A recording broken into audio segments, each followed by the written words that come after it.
Praise the Lord. Hallelujah. പ്രിയപ്പെട്ട ദൈവത്തിൻ്റെ ജനമേ, സങ്കീർത്തനം 119, 105 ദൈവത്തിൻ്റെ വചനം ഇങ്ങനെയാണ് പറയുക: വചനം എൻ്റെ പാദത്തിന് വിളക്കും എൻ്റെ പാതയിൽ പ്രകാശവുമാണ്.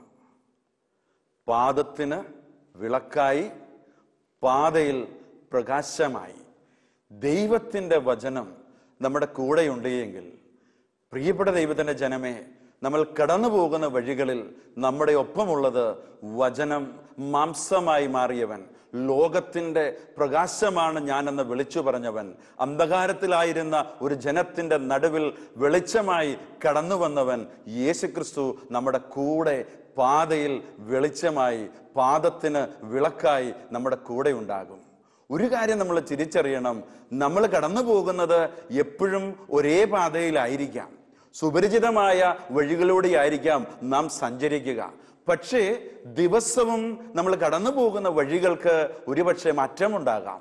വചനം സ്ഥിരമാണെങ്കിലും, വചനത്തിന് മാറ്റമില്ലെങ്കിലും, പ്രിയപ്പെട്ട ദൈവത്തിൻ്റെ ജനമേ, മാറ്റമില്ലാത്ത വചനം, പ്രകാശമായ ദൈവത്തിൻ്റെ വചനം, അല്ലെങ്കിൽ പ്രകാശം തന്നെയായ വചനം മാംസമായ യേശുക്രിസ്തു നമ്മുടെ കൂടെ, നമ്മൾ കടന്നു പോകുന്ന പുതിയ വഴികളിൽ, പുതിയ സാഹചര്യങ്ങളിൽ നമ്മുടെ ഒപ്പം ഉണ്ടാകണമെന്നാണ് ദൈവത്തിൻ്റെ പരിശുദ്ധാത്മാവ് ആഗ്രഹിക്കുക.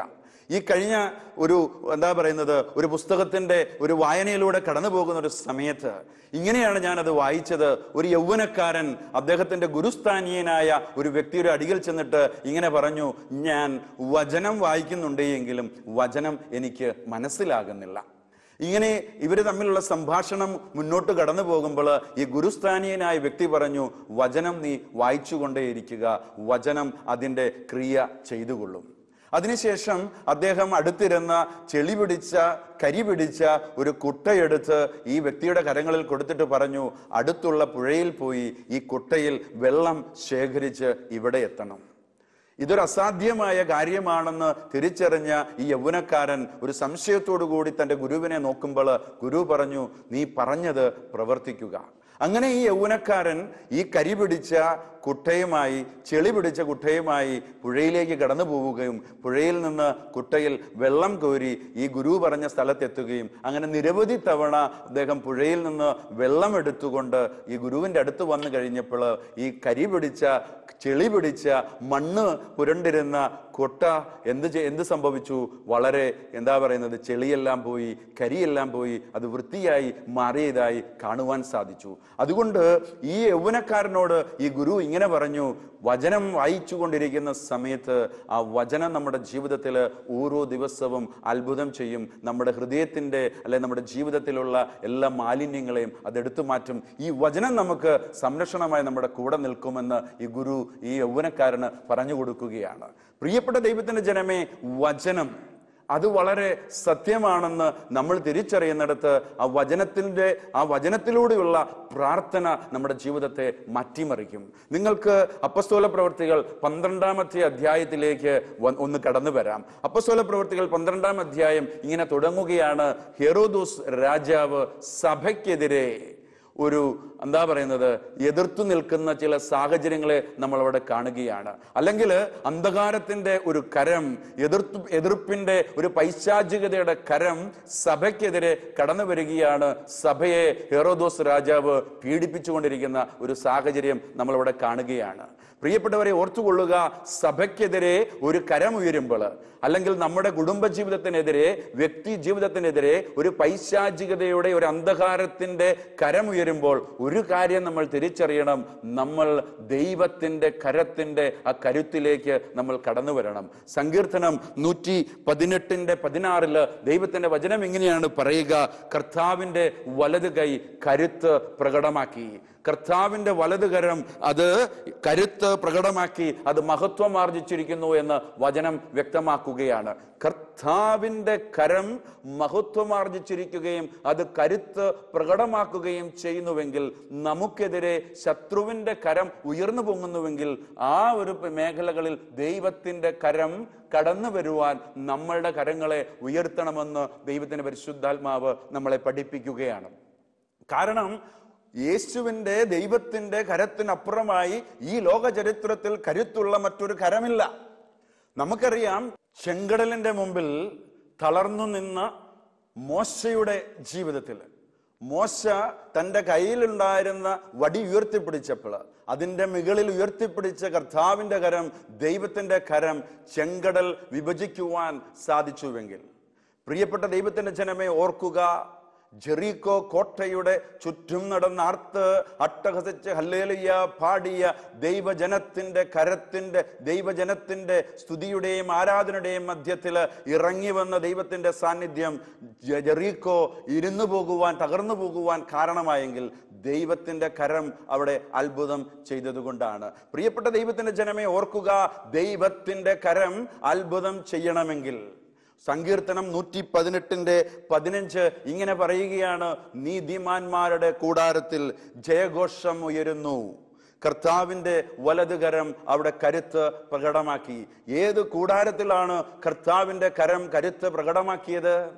നീതിമാന്മാരുടെ കൂടാരത്തിൽ ജയഘോഷം ഉയർന്നു എന്ന് ബൈബിൾ വ്യക്തമാക്കുമ്പോൾ ഒരു കാര്യം നമ്മൾ തിരിച്ചറിയുക, കാൽവരിയുടെ കുരിശിൽ യേശുക്രിസ്തു ചെയ്ത കാര്യങ്ങൾ ആഘോഷമാക്കുന്ന ദൈവജനത്തിന്റെ നടുവിൽ ദൈവത്തിന്റെ പരിശുദ്ധാത്മാവ് അത്ഭുതം ചെയ്യും. നമുക്ക് ചിന്തിക്കാം, കൊളോസോസിന്റെ ലേഖനം 2-ാമത്തെ അധ്യായം 14-15 വാക്യങ്ങൾ ഇങ്ങനെയാണ് വചനം നമ്മളോട് പറയുക: നമുക്ക് ദോഷകരമായി നിന്ന ലിഖിത നിയമങ്ങളെ അവൻ മായിച്ച് കളയുകയും അവയെ കുരിശിൽ തറച്ച് നിഷ്കാസനം ചെയ്യുകയും ചെയ്തു. ആധിപത്യങ്ങളെയും അധികാരങ്ങളെയും അവൻ നിരായുധമാക്കി. അവൻ കുരിശിൽ അവയുടെ മേൽ വിജയം പ്രഖ്യാപിച്ചുകൊണ്ട് അവയെ പരസ്യമായി കുരിശിൽ അവഹേളന പാത്രമാക്കി. പ്രിയപ്പെട്ട ദൈവത്തിന്റെ ജനമേ, കുരിശിൽ യേശുക്രിസ്തു തൻ്റെ രക്തം ചിന്തിക്കൊണ്ട് കാൽവരിയുടെ നെറുകയിൽ നമുക്ക് ദോഷകരമായി നിന്ന ലിഖിത നിയമങ്ങളെ, നമുക്കെതിരെ സാത്താനോ അവന്റെ ദൂതഗണങ്ങളോ അല്ലെങ്കിൽ ഈ ലോകത്തിന്റെ ഏതെങ്കിലും മേഖലകളോ നമുക്കെതിരെ വിധി പ്രസ്താവിച്ചുവെങ്കിൽ നമുക്ക് ദോഷകരമായി നിന്ന സകല ലിഖിത നിയമങ്ങളെയും അവൻ പരസ്യമായി കുരിശിൽ അവഹേളന പാത്രമാക്കി. സാത്താന്റെ തലയെ തകർത്ത് അവന്റെ ആയുധങ്ങളെ നിരായുധമാക്കിക്കൊണ്ട് കുരിശിൽ യേശുക്രിസ്തു തന്റെ രക്തം ചിന്തി വിജയം പ്രഖ്യാപിച്ച് സാത്താന്റെ തലയെ തകർത്തു മറിച്ച് വിജയം ആഘോഷിച്ചത് ഇന്ന് ഞാനും നിങ്ങളും പ്രഖ്യാപിക്കുന്നിടത്ത്, ഞാനും നിങ്ങളും കാൽവരിയിൽ നടന്ന ആ വലിയ അനുഗ്രഹത്തെ ഉയർത്തി നമ്മൾ സംസാരിക്കുമ്പോൾ, നമ്മളത് പ്രഖ്യാപിക്കുമ്പോൾ, നമ്മളത് ആഘോഷമാക്കുമ്പോൾ, നമ്മളത് ആരാധനയാക്കി മാറ്റുമ്പോൾ സ്വർഗം ഇടപെടും. പ്രിയപ്പെട്ട ദൈവത്തിന്റെ ജനമേ, ജയഘോഷം ഉയരുന്ന നീതിമാന്മാരുടെ കൂടാരത്തില് കർത്താവിന്റെ വലതുകരം അത്ഭുതം ചെയ്യും. നമ്മൾ കണ്ടതാണ് അപ്പസ്തോല പ്രവൃത്തികൾ 12-ാം അധ്യായത്തിന്റെ 1-ാമത്തെ വാക്യത്തില് ഹെറോദോസ് സഭയ്ക്കെതിരെ വിധി പ്രസ്താവിക്കുകയാണ്. സഭയ്ക്കെതിരെ ആരോപണങ്ങളും അല്ലെങ്കിൽ സഭയ്ക്കെതിരെയുള്ള പ്രതിസന്ധിയുടെ ഘട്ടങ്ങളിലൂടെ നമ്മൾ കടന്നു പോകുന്ന സമയത്ത് സ്വർഗം നോക്കുകയാണ്. അവിടെ എന്താണ് സംഭവിച്ചത്? ഹെറോദോസ് സഭയ്ക്കെതിരെ വിധി പ്രസ്താവിക്കുമ്പോൾ യേശുക്രിസ്തുവിന്റെ കൂടെ നടന്ന അല്ലെങ്കിൽ യേശുക്രിസ്തുവിന് ഏറ്റവും പ്രിയപ്പെട്ടവരായ യോഹന്നാനും പത്രൂസും യാക്കോബും, ഈ 3 പേരിൽ ഒരാളായ യാക്കോബിനെ ഹെറോദോസ് വധിക്കുകയും അത് യഹൂദരുടെ ഇടയിൽ അതൊരു സന്തോഷമായി എന്ന് തിരിച്ചറിഞ്ഞ ഹെറോദോസ് വീണ്ടും പത്രോസിനെ കാരാഗ്രഹത്തിൽ അടയ്ക്കുകയാണ്. പെസഹ തിരുനാളിന് ശേഷം പത്രോസിനെയും വാളിനിരയാക്കാമെന്ന് കരുതി ഹെറോദോസ് കാത്തിരിക്കുന്ന സമയത്ത് എന്താണ് സംഭവിച്ചത്? പ്രിയപ്പെട്ടവരെ, ഒരു ദൈവദാസൻ കൊല്ലപ്പെട്ടു കഴിഞ്ഞു, മറ്റൊരു ദൈവദാസൻ കാരാഗ്രഹത്തിൽ അടയ്ക്കപ്പെട്ടു കഴിഞ്ഞു. ഈ സമയം യാക്കോബിന്റെ ഭവനത്തിന് മാത്രമാണ് വേദന, അല്ലെങ്കിൽ യോഹന്നാന്റെ ആ കൂടെ നിൽക്കുന്നവർക്ക് മാത്രമാണ് വേദന. നമ്മുടെ ജീവിതത്തിലും മറ്റുള്ളവർക്ക് എന്തെങ്കിലും സംഭവിച്ചാൽ, മറ്റുള്ളവർക്കൊരു വേദനയുണ്ടായാൽ നമ്മളെ സംബന്ധിച്ചിടത്തോളം നമുക്കത് കാര്യമല്ലല്ലോ. പക്ഷേ ഒരു കാര്യം നിങ്ങൾ ഓർക്കുക, സഭ ഒന്നാണ്. ശരീരത്തിൽ ഒരു കൈക്ക് മുറിവേറ്റാൽ ശരീരം മുഴുവൻ ആ വേദനയിലൂടെ കടന്നു പോകും. കാലിന് ഒരു പ്രശ്നമുണ്ടായാൽ തല പോലും അതിനകത്ത് ഇടപെടും. സഭ ഒരു ശരീരമാണ്. ആ ശരീരത്തിന്റെ ശിരസെന്ന് പറയുക യേശുവാണ്. പ്രിയപ്പെട്ടവരെ, സഭയ്ക്കൊരു പ്രശ്നമുണ്ടായാൽ അല്ലെങ്കിൽ സഭയാകുന്ന നമുക്കൊരു പ്രശ്നമുണ്ടായാൽ അതിന്റെ ശിരസ്സാകുന്ന ക്രിസ്തു അടങ്ങിയിരിക്കത്തില്ല, സ്വർഗം അടങ്ങിയിരിക്കുകയില്ല, ദൈവം ഇടപെടും. പക്ഷേ ഈ ഒരു പ്രശ്നത്തിന്റെ നടുവിൽ പത്രോസ് ജയിലിലായിരിക്കുന്ന സമയത്ത് സഭ എന്തു ചെയ്തു എന്നറിയുവാൻ സ്വർഗം കാത്തിരുന്നു. പക്ഷേ ഒരു കാര്യം നിങ്ങൾ ഓർത്തുകൊള്ളുക, 12-ാമത്തെ അധ്യായം അപ്പസ്തോല പ്രവൃത്തികൾ 12-ാമത്തെ അധ്യായം അതിൻ്റെ 5-ാമത്തെ വാക്യത്തിൽ ഇങ്ങനെയാണ് വചനം വ്യക്തമാക്കുന്നത്. സഭ തീഷ്ണതയോടുകൂടി പത്രോസിനു വേണ്ടി പ്രാർത്ഥിച്ചു കൊണ്ടിരുന്നു. എന്താണ്? സഭ തീഷ്ണതയോടുകൂടി പത്രോസിനു വേണ്ടി പ്രാർത്ഥിച്ചുകൊണ്ടിരുന്നു. നമ്മുടെ ജീവിതത്തിൽ ഒരു പ്രതിസന്ധി കടന്നു വരാം. പ്രിയപ്പെട്ടവരെ, ചില മേഖലകളിൽ നമ്മൾ തോറ്റുപോകാം, നമ്മളൊന്ന് പരാജയപ്പെട്ടേക്കാം. പക്ഷേ ഒരിക്കലും കാൽവരി തോറ്റുപോവുകയില്ല. കാൽവരി തോറ്റ ചരിത്രമില്ല. ആ കാൽവരിയിൽ യേശുക്രിസ്തു നമുക്ക് വേണ്ടി ചെയ്തതെന്തെന്ന് നമ്മൾ പ്രഖ്യാപിച്ചു കൊണ്ടിരുന്നാൽ, അതൊരു ആരാധനയായി, അതൊരു പ്രാർത്ഥനയായി മാറിയാൽ, നമുക്കൊരു ആയുധമുണ്ട്, അത് പ്രാർത്ഥനയാണ്. പ്രിയപ്പെട്ടവരെ, സ്വർഗം ഇടപെടുന്ന ഒരു മേഖലകളിലേക്ക് നിങ്ങളുടെ ശ്രദ്ധയെ ഞാൻ ക്ഷണിക്കുകയാണ്. ഇവിടെ സഭ എന്തു ചെയ്തു? സഭ ഒന്നു ചേർന്ന് തീഷ്ണതയോടുകൂടി പ്രാർത്ഥിച്ചു. അവരൊരിക്കലും പൊളിറ്റിക്കലി ഇടപെടുന്നതായി നമ്മൾ കാണുന്നില്ല. അങ്ങനെ ഒരു ഇടപെടൽ ഉണ്ടായാലും അത് തെറ്റൊന്നുമല്ല. പക്ഷേ അതിനേക്കാൾ വലിയൊരു ആയുധം നമുക്കുണ്ട്, പ്രാർത്ഥന എന്ന് പറയുന്ന ഒരു ആയുധം. പുരുഷൻ കരങ്ങൾ ഉയർത്തി പ്രാർത്ഥിക്കണമെന്നാണ് ബൈബിൾ വ്യക്തമാക്കുക. എന്തുകൊണ്ടാണ് അങ്ങനെ പറയുക? കരങ്ങൾ ഉയർത്തിയാൽ അതൊരു കീഴടങ്ങലാണ്.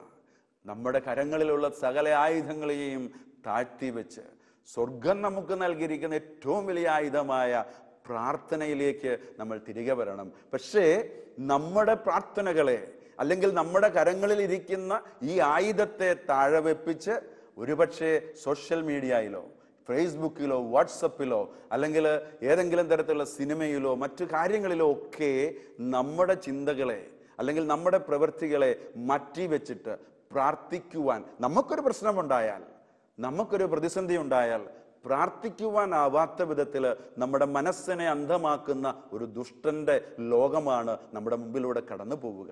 പ്രിയപ്പെട്ടവരെ, പ്രാർത്ഥന ഇപ്പം നമ്മുടെ ജീവിതത്തിൽ നമുക്ക് വളരെ എന്താ പറയുക, അത്യന്താപേക്ഷിതമായ ഒരു മേഖല.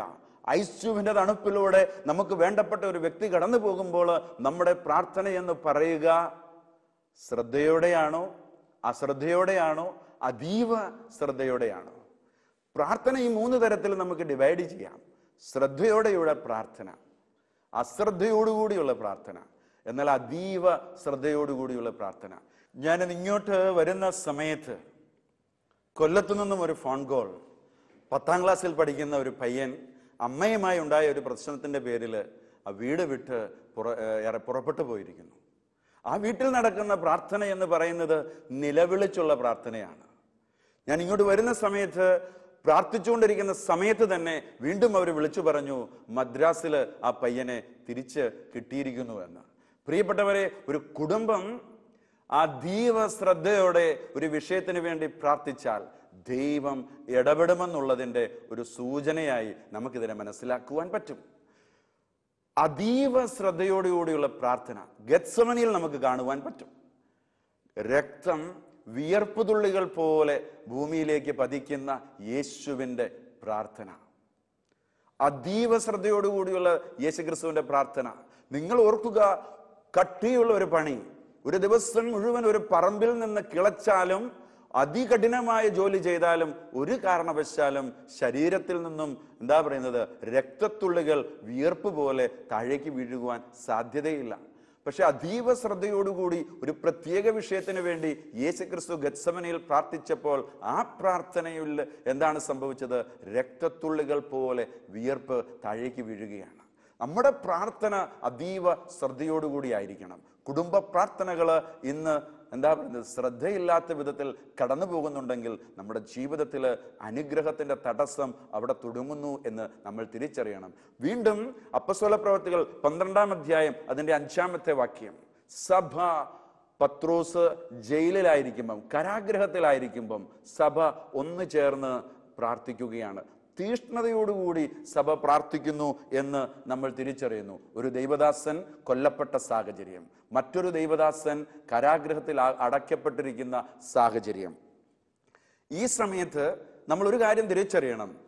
പരസ്യ വിചാരണയ്ക്ക് വേണ്ടി ഹെറോദോസ് അടുത്ത ദിവസം പത്രോസിനെ കൊണ്ടുവരാം എന്ന് കരുതിയിരിക്കുന്ന സമയത്ത് 2 പടയാളികളുടെ നടുവില് ഇരു കരങ്ങളിലും കാലുകളിലും 2 ചങ്ങലകളാൽ ബന്ധനസ്ഥനായി പത്രോസ് കിടക്കുകയാണ്.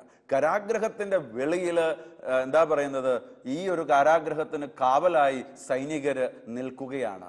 ഈ സമയം സഭ ഒന്ന് ചേർന്ന് പത്രോസിന് വേണ്ടി പ്രാർത്ഥിച്ചുകൊണ്ടിരിക്കുന്നു. ആരാണ് പ്രാർത്ഥനയ്ക്ക് നേതൃത്വം കൊടുത്തതെന്നോ ആരുടെ ഭവനത്തിലാണ് പ്രാർത്ഥന തുടങ്ങിയതെന്നോ ഇവിടെ പ്രസക്തമല്ല. എന്നാൽ യോഹന്നാന്റെ അമ്മയായ മറിയയുടെ ഭവനത്തിലാണ് എന്ന് നമ്മൾ ഈ ഒരു അധ്യായം വായിച്ചു കടന്നു വരുന്ന സമയത്ത് നമുക്കത് മനസ്സിലാക്കുവാൻ പറ്റും. പക്ഷെ ഒരു കാര്യം നിങ്ങൾ ചിന്തിക്കണം, സഭ ഒന്ന് ചേർന്ന് തീഷ്ണതയോടുകൂടി പ്രാർത്ഥിക്കുകയാണ്. ഹെറോദോസ് വിചാരണയ്ക്ക് കൊണ്ടുവരുവാൻ ആഗ്രഹിച്ച ദിവസം, ആ ദിവസത്തിന്റെ തലേ രാത്രി പത്രോസ് ശാന്തമായി ജയിലിൽ കിടന്നുറങ്ങുകയാണ്. ഇരു സൈഡിലും പടയാളികൾ, പുറത്ത് കാരാഗ്രഹത്തിന് വെളിയിലും പടയാളികൾ. പക്ഷേ ഇവരുടെ പ്രാർത്ഥന സ്വർഗത്തെ ഒന്നിളക്കുവാൻ സാധ്യമായി. സ്വർഗം ഒന്ന് ഇളകി. പ്രിയപ്പെട്ട ദൈവത്തിന്റെ ജനമേ, കാരാഗ്രഹത്തിന്റെ നടുവില് ഒരു വലിയ വെളിച്ചം കടന്നു വരികയാണ്. നമ്മൾ കണ്ടു, നിന്റെ പാതയിൽ വെളിച്ചമായി, നിന്റെ പാദങ്ങൾക്ക് വിളക്കായി ദൈവത്തിന്റെ വചനം. കടന്നു പോകുന്ന വഴി ചിലപ്പം ICU ആകാം, കടന്നു പോകുന്ന വഴി ചിലപ്പം ഒരു കാരാഗ്രഹമാകാം, കടന്നു പോകുന്ന വഴി ഒരുപക്ഷെ ഒരു എന്താ പറയുക കഷ്ടതയുടേതാകാം. പക്ഷേ ആ വഴിയിൽ വെളിച്ചമായി, ആ വഴിയിൽ വിളക്കായി, പാദത്തിന് വിളക്കായി ഇതാ സ്വർഗത്തിൽ നിന്നും ഒരു വെളിച്ചം ഇറങ്ങി വന്നിരിക്കുകയാണ്. ഈ സമയം എന്താ പറയുന്നത്, കാരാഗ്രഹത്തിൽ കിടക്കുന്ന പത്രോസിന്റെ ഇരു ചങ്ങലകളും അഴിഞ്ഞു വീഴുകയാണ്. ഇരു ചങ്ങലകളും അഴിഞ്ഞു വീണ് പത്രോസ് ഒരു ഉറക്കത്തിൽ നിന്നെന്ന പോലെ, അല്ലെങ്കിൽ ഒരു സ്വപ്നം കാണുന്നത് പോലെ, എൻ്റെ ജീവിതത്തിൽ എന്താണ് സംഭവിക്കുന്നത് പോലും തിരിച്ചറിയാനാവാത്ത വിധം പത്രോസ് അവിടെ നിന്നും എഴുന്നേൽക്കുകയാണ്. കാരാഗ്രഹത്തിന്റെ വാതിലുകൾ തുറക്കുന്നു. 1 2 ഇങ്ങനെ ഓരോ കാരാഗ്രഹത്തിന്റെ വാതിലുകളും തുറന്ന് പട്ടണത്തിലേക്ക് പ്രവേശിക്കേണ്ട ആ ഒരു പ്രധാനപ്പെട്ട വാതിലുകൾ പോലും എന്താ പറയുന്നത്, പത്രോസിന്റെ മുമ്പിൽ തുറന്ന് പത്രോസ് പുറത്ത് വരികയാണ്. കാരണം കർത്താവിന്റെ ദൂതൻ കാരാഗ്രഹത്തിൽ ഇറങ്ങി വന്നതിന് ശേഷം അവിടെ നടന്നത് ഒരു അത്ഭുതമാണ്. കാരണം അവിടെ ഒരു അത്ഭുതം നടക്കുവാൻ കാരണമെന്ന് പറയുക, സഭ ഒന്ന് ചേർന്ന് തീഷ്ണതയോടുകൂടി ആർക്കു വേണ്ടി പ്രാർത്ഥിച്ചുവോ ആ പ്രാർത്ഥന വിഷയം അവരുടെ മുമ്പിലേക്ക് കടന്നു വരുന്ന വിധത്തിൽ ദൈവം അത്ഭുതം പ്രവർത്തിക്കുകയാണ്. പ്രിയപ്പെട്ട ദൈവത്തിന്റെ ജനമേ, ഭൂമിയിലെ ഏത് പൂട്ടും തുറക്കുവാൻ കരുത്തുള്ള ദൈവത്തിന്റെ സാന്നിധ്യം സ്വർഗത്തിലുണ്ട്. അല്ലെങ്കിൽ ഭൂമിയിലുള്ള ഏത് പൂട്ടും തുറക്കുവാൻ കരുത്തുള്ള താക്കോൽ സ്വർഗത്തിലുണ്ട്. ആ താക്കോൽ സ്വർഗത്തിൽ നിന്നും ഇറക്കിക്കൊണ്ടുവരുവാൻ നമ്മുടെ പ്രാർത്ഥന എത്രയധികം ശക്തമാണെന്ന് നാം തിരിച്ചറിയണം. ഇവിടെ വെളിപാട് 1-ാം അധ്യായം 18-ാമത്തെ വാക്യം ഇങ്ങനെ പറയുന്നു, മരണത്തിന്റെയും നരകത്തിന്റെയും താക്കോൽ എൻ്റെ കയ്യിലുണ്ട് എന്ന് യേശു പ്രഖ്യാപിക്കുകയാണ്. മരണത്തിന്റെ താക്കോൽ, പാതാളത്തിന്റെ താക്കോൽ, ഏത് താക്കോലും പ്രിയപ്പെട്ട ദൈവത്തിന്റെ ജനമേ സ്വർഗത്തിലുണ്ട്. അതെടുക്കുവാൻ നമുക്ക് പ്രാർത്ഥിക്കുവാനുള്ള കരുത്തുണ്ടാകണം. നമ്മുടെ ജീവിതത്തിൽ എന്താ പറയുന്നത്, വിശ്വാസത്തോടു കൂടി പ്രാർത്ഥിച്ചാൽ നമ്മൾ പറയുന്ന ഓരോ വിഷയങ്ങളുടെ മുമ്പിലും സ്വർഗം ഇടപെടുമെന്ന് ഈ ഒരു സംഭവത്തിലൂടെ നമ്മൾ തിരിച്ചറിയണം. ഹല്ലേലൂയ. ദൂതൻ പത്രോസിനെ ഉണർത്തിക്കൊണ്ട് ദൂതൻ പത്രോസിനോട് പറയുകയാണ്, പെട്ടെന്ന് അരമുറുക്കണം, ചെരുപ്പുകള് പാദരക്ഷകൾ അണിഞ്ഞ് മേലങ്കി ധരിച്ച് പുറപ്പെടണം. ഈ ഒരു സംഭവം എന്താ പറയുന്നത്, സ്വർഗത്തിന്റെ വലിയ ഒരു ഇടപെടൽ മൂലം ആ ഒരു കാരാഗ്രഹത്തിനകത്ത് സംഭവിക്കുകയാണ്. ഈ സമയത്ത് കാരാഗ്രഹത്തിന്റെ വാതിലുകൾ ഓരോന്നോരോന്നായി പത്രോസിന്റെ മുമ്പിൽ തുറന്ന് പത്രോസിനെ സ്വർഗം അല്ലെങ്കിൽ സ്വർഗത്തിൽ നിന്നും ഇറങ്ങി വന്ന ദൂതൻ രക്ഷിക്കുകയാണ്. ഈ ഒരു സമയത്ത് പിന്നീട് പത്രോസ് കടന്നുപോയത് ഈ പ്രാർത്ഥന നടക്കുന്ന യോഹന്നാന്റെ അമ്മയായ മറിയയുടെ ഭവനത്തിലേക്ക് പത്രോസ് കടന്നു പോവുകയാണ്. ആ കടന്നു പോകുന്ന ആ പ്രാർത്ഥന നടന്ന ഭവനത്തിൽ പത്രോസ് എത്തി. അവിടെ വാതിലിൽ ഇങ്ങനെ പത്രോസ് മുട്ടി വിളിക്കുന്ന ഒരു സമയം, അകത്തുനിന്നും തീഷ്ണതയോടുകൂടി പ്രാർത്ഥിക്കുന്ന ഒരാൾ പോലും പുറത്തിറങ്ങി വന്നില്ല. പക്ഷെ ബൈബിൾ വ്യക്തമാക്കുന്നു, രോദ എന്നു പേരുള്ള ഒരു പെൺകുട്ടി അല്ലെങ്കിൽ അവിടുത്തെ ഒരു വയലക്കാരത്തി വാതിൽക്കൽ എത്തുകയും പത്രോസിന്റെ സ്വരം തിരിച്ചറിയുകയും ചെയ്തു. പക്ഷെ ആ പെൺകുട്ടി വാതിൽ തുറക്കാതെ പെട്ടെന്ന് തന്നെ അകത്തേക്ക് ഓടിപ്പോയി പത്രോസ് വാതിൽക്കൽ വന്ന് മുട്ടി വിളിക്കുന്നതായി ഈ അകത്ത് പ്രാർത്ഥിച്ചുകൊണ്ടിരിക്കുന്നവരോട് പറയുകയാണ്. പക്ഷെ അവരാരും അത് വിശ്വസിച്ചില്ല. അത് അവന്റെ കാവൽ ദൂതനായിരിക്കുമെന്ന് ഇവളോട് പറയുകയും, പക്ഷെ അവളുടെ അതല്ല, പത്രോസ് തന്നെയാണ്, ഞാൻ ആ സ്വരം ശ്രവിച്ചതാണ് എന്ന് പറഞ്ഞപ്പോൾ അവരെല്ലാം പുറത്തിറങ്ങി നോക്കുമ്പോൾ അവർ പ്രാർത്ഥിച്ച വിഷയം എന്തോ അത് അവരുടെ വാതിൽക്കൽ വന്ന് നിൽക്കുന്ന ഒരു അനുഭവം അവരുടെ മുൻപിലുണ്ടായി. പ്രിയപ്പെട്ട ദൈവത്തിന്റെ ജനമേ, നമ്മളുടെ ജീവിതത്തിൽ നമ്മൾ പ്രാർത്ഥിക്കുമ്പോൾ സ്വർഗം ഇടപെടണമെങ്കിൽ നമ്മൾ തീഷ്ണതയോടുകൂടി പ്രാർത്ഥിക്കണം. ഇവിടെ പ്രാർത്ഥന വിഷയമെന്ന് പറയുക പത്രോസിന്റെ കാരാഗ്രഹത്തിൽ നിന്നുള്ള വിടുതലാണ്. ഈ ഒരു കാരാഗ്രഹത്തിൽ പത്രോസ് കിടക്കുന്ന സമയം പത്രോസിനെ കുറിച്ചുള്ള ദൈവത്തിന്റെ പദ്ധതി പൂർത്തീകരിക്കപ്പെട്ടിട്ടില്ല. സഭയുടെ താക്കോൽ പോലും പത്രോസിന്റെ കരങ്ങളിൽ ദൈവം ഏൽപ്പിക്കുന്നതിന് മുമ്പ് ഒരു കാരണവശാലും ഒരു കാരാഗ്രഹമോ ഒരു മരണമോ ഒരു സാഹചര്യമോ പത്രോസിന്റെ ജീവിതത്തിൽ കടന്നു വരികയില്ല. സ്വർഗം ഇടപെടുകയാണ്. പ്രിയപ്പെട്ട ദൈവത്തിന്റെ ജനമേ, ഈ കഴിഞ്ഞ നാളില് കാസർഗോട്ട് നിന്നും ഒരു പെൺകുട്ടി ഫോണിൽ വിളിച്ചു. പ്രാർത്ഥനാ വിഷയം എന്ന് പറയുക 2 വർഷമായി വിദേശത്ത് UK എന്ന് പറയുന്ന ഒരു സ്ഥലത്തേക്ക് കടന്നു പോകുവാൻ സ്വന്തം ജോലി പോലും ഉപേക്ഷിച്ച് ഈ പെൺകുട്ടി OETയും IELTSഉം അല്ലെങ്കിൽ അങ്ങനെയുള്ള ചില പഠന മേഖലകളിലൂടെയൊക്കെ കടന്നു പോവുകയും ഒരു കാരണവശാലും അവളുടെ ജീവിതത്തിൽ ഇതൊരു അനുഗ്രഹമായി മാറുന്നില്ല. അങ്ങനെ ഈ പെൺകുട്ടിക്ക് വേണ്ടി പ്രാർത്ഥിക്കുമ്പോൾ അവളുടെ അമ്മ എന്ന് പറയുക ഹൈന്ദവ വിശ്വാസത്തിൽ നിന്ന് കടന്നു വന്നതും അപ്പൻ ക്രിസ്തീയ വിശ്വാസത്തിലും, ഒരു ചെറിയ പ്രായത്തിൽ ഒരു വിശ്വാസവുമില്ലാതെ കടന്നുപോയ പെൺകുട്ടി കാലങ്ങൾ കഴിഞ്ഞ് അവളുടെ വളർന്നു വരുന്ന സാഹചര്യങ്ങളിൽ വിശ്വാസം സ്വീകരിക്കുവാനും പരിശുദ്ധ കത്തോലിക്ക സഭയുടെ അടിസ്ഥാനങ്ങളിലേക്ക് തിരികെ വരുവാനും ആ പെൺകുട്ടിക്ക് സാധിച്ചു. പക്ഷെ ജീവിതത്തിൽ എവിടെ വെച്ചോ തകർക്കപ്പെട്ട ചില സാഹചര്യം, കൈയുടെ ഞരമ്പ് മുറിച്ചു പോലും ആത്മഹത്യ ചെയ്യുവാൻ ഒരു സമയത്ത് കടന്നുപോയ പെൺകുട്ടി. അങ്ങനെ ആ പെൺകുട്ടിയുമായി പ്രാർത്ഥിക്കുന്ന സമയം ദൈവത്തിന്റെ പരിശുദ്ധാത്മാവളോട് പറഞ്ഞു, 7 ദിവസം നീ ഉപവാസമെടുത്ത് പ്രാർത്ഥിക്കണം. ഇങ്ങനെ ഈ പെൺകുട്ടിയോട് സംസാരിച്ച് അവിടെ ജീവിതത്തിലുണ്ടായ ചില മേഖലകളെല്ലാം തിരുത്തി ഒരു നല്ല കുമ്പസാരം എടുത്ത് നീ 7 ദിവസം ദൈവത്തിന്റെ മുമ്പിൽ ഇരുന്ന് പ്രാർത്ഥിക്കുവാൻ പറഞ്ഞു. അങ്ങനെ 7 ദിവസത്തെ പ്രാർത്ഥന കഴിഞ്ഞ് പിറ്റേ ദിവസം ആ പെൺകുട്ടി ഫോണിൽ വിളിച്ചിട്ട് പറഞ്ഞു, ഇന്റർവ്യൂവിന് ചെല്ലുവാൻ എന്നെ എറണാകുളത്തുള്ള ഏജൻസിയിൽ നിന്നും വിളിച്ചിരിക്കുന്നു, ഞാൻ ഇന്ന ദിവസം എറണാകുളത്ത് വരും.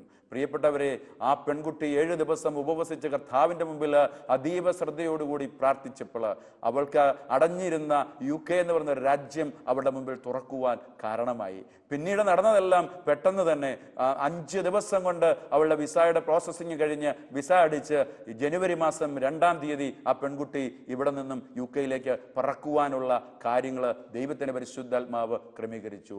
ഒരു കാര്യം നിങ്ങൾ ഓർക്കുക, ബൈബിള് പറയുന്ന ഒരു പോയിന്റ് ഇതാണ്. മത്തായിയുടെ സുവിശേഷം 18-ാം അധ്യായം 19-20 വാക്യങ്ങള്, ഭൂമിയിൽ നിങ്ങളിൽ 2 പേർ എൻ്റെ സ്വർഗസ്ഥനായ പിതാവിനോട് ഏതു കാര്യവും ഒരുമിച്ച് യോജിച്ച് ചോദിച്ചാൽ ദൈവം അത് നിറവേറ്റിത്തരും. കാരണം 2-3 പേർ എൻ്റെ നാമത്തിൽ ഒന്നിച്ചു കൂടിയാൽ അവരുടെ മധ്യേ ഞാൻ ഉണ്ടായിരിക്കും. അതുകൊണ്ട് പ്രിയപ്പെട്ട ദൈവത്തിന്റെ ജനമേ, കുടുംബം ഒന്നു ചേർന്ന് പ്രാർത്ഥിച്ചാൽ 1-2 പേര് അല്ലെങ്കിൽ 2-3 പേര് യോജിച്ചൊരു കാര്യം, നിങ്ങൾ കുടുംബമായി നിങ്ങളുടെ പ്രശ്നം എന്തുമാകട്ടെ, കുഞ്ഞിന്റെ അഡ്മിഷൻ ആകാം, അല്ലെങ്കിൽ ഒരു ക്യാൻസർ ആകാം, അല്ലെങ്കിൽ ഒരു പ്രതികൂലമാകാം, എന്തുമായിക്കൊള്ളട്ടെ വിഷയം, പ്രിയപ്പെട്ടവരെ ഓർത്തുകൊള്ളുക, ഒന്നിച്ച് നിങ്ങൾ ചോദിച്ചാൽ 2-3 പേർ എൻ്റെ നാമത്തിൽ ഒന്നിച്ചുകൂടി യോജിച്ച് നിങ്ങളൊരു കാര്യം ചോദിച്ചാൽ എൻ്റെ സ്വർഗസ്ഥനായ പിതാവ് അത് നടത്തിത്തരും. കാരണം നിങ്ങൾ ഒരുമിച്ച് പ്രാർത്ഥിക്കുന്ന സമയത്ത് നിങ്ങളുടെ മധ്യേ ഞാനുണ്ട് എന്ന് വിളിച്ചു പറഞ്ഞൊരു ദൈവം നമ്മുടെ കൂടെയുണ്ട്. ഞാനുണ്ട് നിങ്ങളുടെ മധ്യേ, നിങ്ങൾ ചോദിക്ക്, ദൈവം നിങ്ങളുടെ ജീവിതത്തിൽ അത്ഭുതം ചെയ്യും. അതുകൊണ്ട് ഒരു കാര്യം ഓർത്തുകൊള്ളുക, പത്രോസിനെ കണ്ടുമുട്ടിയ ആ പ്രാർത്ഥിച്ചുകൊണ്ടിരുന്ന ജനം വിസ്മയിച്ചു എന്നാണ് അപ്പോസ്തല പ്രവൃത്തികൾ 12-ാം അധ്യായത്തിന്റെ 16-ാമത്തെ വാക്യത്തിൽ നമ്മൾ വായിക്കുന്നത്. അതുകൊണ്ട് ഇന്ന് നമ്മുടെ ജീവിതത്തിൽ പ്രതിസന്ധികൾ ഉണ്ടാകാം, നമ്മൾ ചില മേഖലകളിൽ തോറ്റുപോയേക്കാം, ചില പാപത്തിന്റെ മേഖലകൾ നമ്മളെ കീഴടക്കുവാൻ സാധ്യമായേക്കാം. അതിനൊന്നും പ്രിയപ്പെട്ടവരെ അവസരം ഉണ്ടാകാതിരിക്കണമെങ്കിൽ പ്രാർത്ഥിക്കുവാനുള്ള കരുത്ത് നമ്മുടെ ജീവിതത്തിൽ ഉണ്ടാകണം. അത് വെറുതെയുള്ള പ്രാർത്ഥനയല്ല, തീഷ്ണതയോടുകൂടി ദൈവത്തിൻ്റെ മുമ്പിൽ പ്രാർത്ഥിക്കുവാൻ നമുക്ക് സാധിച്ചാൽ, കാരാഗ്രഹത്തിൻ്റെ വാതിലുകളെ തുറന്ന് പത്രോസിനെ പുറത്തു കൊണ്ടുവരുവാൻ, ഹെറോദോസിന്റെ സകല പ്രതികൂല കാലാവസ്ഥയുടെ നടുവിലും സ്വർഗം ഇടപെട്ട് ഒരു ദൂതൻ ഇറങ്ങുവാൻ കാരണമായെങ്കിൽ, നമ്മുടെ പ്രാർത്ഥനകള് സ്വർഗത്തിൽ നിന്നും ദൂതനെ ഇറക്കുന്ന വിധത്തിലുള്ള പ്രാർത്ഥനകളായി മാറുവാൻ ദൈവത്തിന്റെ വചനം നമ്മുടെ കാലിന് വിളക്കാകണം,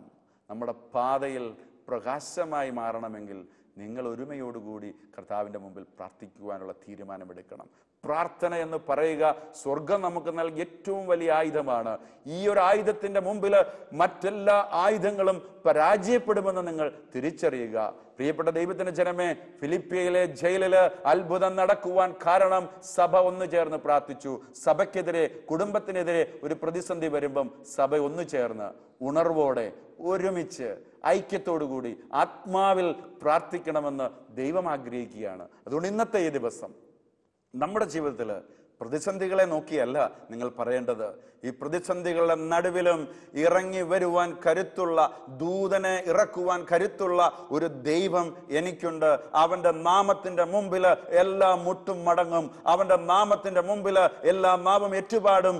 ആ നാമമല്ലാതെ, എൻ്റെ യേശുവിന്റെ നാമമല്ലാതെ മറ്റൊരു നാമമില്ല എന്ന് സ്വർഗത്തിലെ ദൈവം സകല നാമങ്ങൾക്കും മേലായ നാമമാക്കി യേശുക്രിസ്തുവിന്റെ നാമത്തെ ഉയർത്തിയിട്ടുണ്ടെങ്കിൽ, പ്രിയപ്പെട്ട ദൈവത്തിന്റെ ജനമേ, നിങ്ങളുടെ ക്യാൻസർ മുട്ടുകുത്തും, നിങ്ങളുടെ രോഗങ്ങൾ മുട്ടുകുത്തും, നിങ്ങളുടെ ബാധ്യതകൾ മുട്ടുകുത്തും, നിങ്ങളുടെ വേദനകളും നിരാശകളും ഏതെല്ലാം സാഹചര്യം നിങ്ങൾക്ക് എതിരെ നിൽക്കുന്നുവോ അവിടെ സ്വർഗത്തിൽ നിന്നും ദൂതൻ ഇറങ്ങുവാൻ കാരണമാകുന്ന വിധത്തിൽ നിങ്ങൾ തീഷ്ണതയോടുകൂടി ദൈവസന്നിധിയിൽ പ്രാർത്ഥിക്കുക.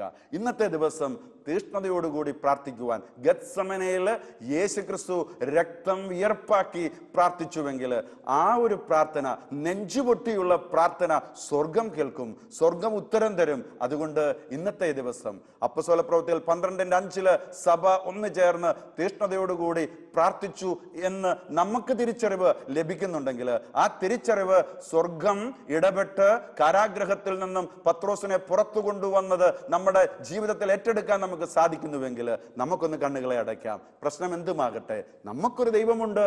അവൻ നസ്രായനായ യേശുവാണ്. ആ നാമത്തിന്റെ മുമ്പിൽ എല്ലാ മുട്ടും മടങ്ങുമെന്ന ബോധ്യത്തോടുകൂടി നമുക്കൊന്ന് കണ്ണുകളെ അടയ്ക്കാം. ദൈവത്തിന്റെ പരിശുദ്ധാത്മാവേ, ഞങ്ങൾ കേട്ട വചനത്തിന്റെ അടിസ്ഥാനത്തിൽ സഭ ഒന്നു ചേർന്ന് തീഷ്ണതയോടുകൂടി പ്രാർത്ഥിച്ചപ്പോൾ കാരാഗ്രഹത്തിൽ നിന്നും പത്രോസിനെ പുറത്തു കൊണ്ടുവരുവാൻ ഒരു ദൂതൻ ഇറങ്ങി വന്ന് കാരാഗ്രഹത്തിന്റെ വാതിലുകളെ തുറക്കുവാൻ കാരണമായി എങ്കിൽ, ഇന്ന് ഞങ്ങൾ ഏതെങ്കിലും പ്രതിസന്ധികളെ നേരിടുന്നുവെങ്കിൽ ഇതാ ഞങ്ങൾ തീഷ്ണതയോടുകൂടി ദൈവസന്നിധിയിൽ പ്രാർത്ഥിക്കുകയാണ്. ഇതാ കർത്താവിന്റെ ദാസി, ഇതാ കർത്താവിന്റെ ദാസൻ എന്ന് പരിശുദ്ധ അമ്മയെപ്പോലെ വിളിച്ചു പറഞ്ഞുകൊണ്ട്, ശക്തനായവൻ എനിക്ക് വൻ കാര്യങ്ങൾ ചെയ്തു തന്നു എന്ന് പറഞ്ഞ അമ്മയെപ്പോലെ ശക്തനായ ദൈവം ഞങ്ങൾക്ക് വൻ കാര്യങ്ങൾ ചെയ്തു തരും. പ്രാർത്ഥിച്ചാൽ പ്രാർത്ഥന കേൾക്കുന്ന ഒരു ദൈവം സ്വർഗം തുറന്ന് അവന്റെ കരത്തിന്റെ കരുത്ത് പ്രകടമാക്കുമെന്ന് ഞങ്ങൾ തിരിച്ചറിയുകയാണ്. സകലതും ഞങ്ങൾ കാൽവരിയിലേക്ക് സമർപ്പിച്ച് പ്രാർത്ഥിക്കുന്നു. കാൽവരിയിലെ വിജയം വീണ്ടും ഞങ്ങൾ പ്രഖ്യാപിക്കുകയാണ്. സാത്താന്റെ തലയെ തകർത്തെറിഞ്ഞുകൊണ്ട് അവന്റെ ആയുധങ്ങളെ നിരായുധമാക്കിയവൻ, അവന്റെ പ്രവൃത്തികളെ ഇല്ലായ്മ ചെയ്തവൻ ഇന്നും ജീവിക്കുന്ന യേശുക്രിസ്തുവിന്റെ നാമത്തിൽ ഞങ്ങൾ വിജയം പ്രഖ്യാപിക്കും. ഞങ്ങളുടെ ജീവിതത്തിൽ ദൈവം അത്ഭുതം ചെയ്യും. ഞങ്ങളുടെ ജീവിതത്തിലും ദൂതൻ ഇറങ്ങി വരും. ഞങ്ങളുടെ ജീവിതത്തിലും കാരാഗ്രഹങ്ങൾ തുറക്കും. കാരാഗ്രഹങ്ങളെ തുറക്കുന്ന ദൈവത്തിന്റെ ദൂതൻ ഞങ്ങളുടെ ജീവിതത്തിലും ഇറങ്ങി വരും. ആ ഒരു ബോധ്യത്തോടെ നമുക്ക് കണ്ണുകളെ അടച്ച് കർത്താവിന് നന്ദി പറയാം. എല്ലാ അനുഗ്രഹങ്ങളുടെയും നീർച്ചാലായ ദൈവത്തിന്റെ പരിശുദ്ധാത്മാവ് നിങ്ങളെ ഓരോരുത്തരെയും അനുഗ്രഹിക്കട്ടെ, സമൃദ്ധമായി അനുഗ്രഹിക്കട്ടെ എന്ന് പ്രാർത്ഥിക്കുന്നു. പിതാവിന്റെയും പുത്രന്റെയും പരിശുദ്ധാത്മാവിന്റെയും നാമത്തിൽ തന്നെ ആമേൻ.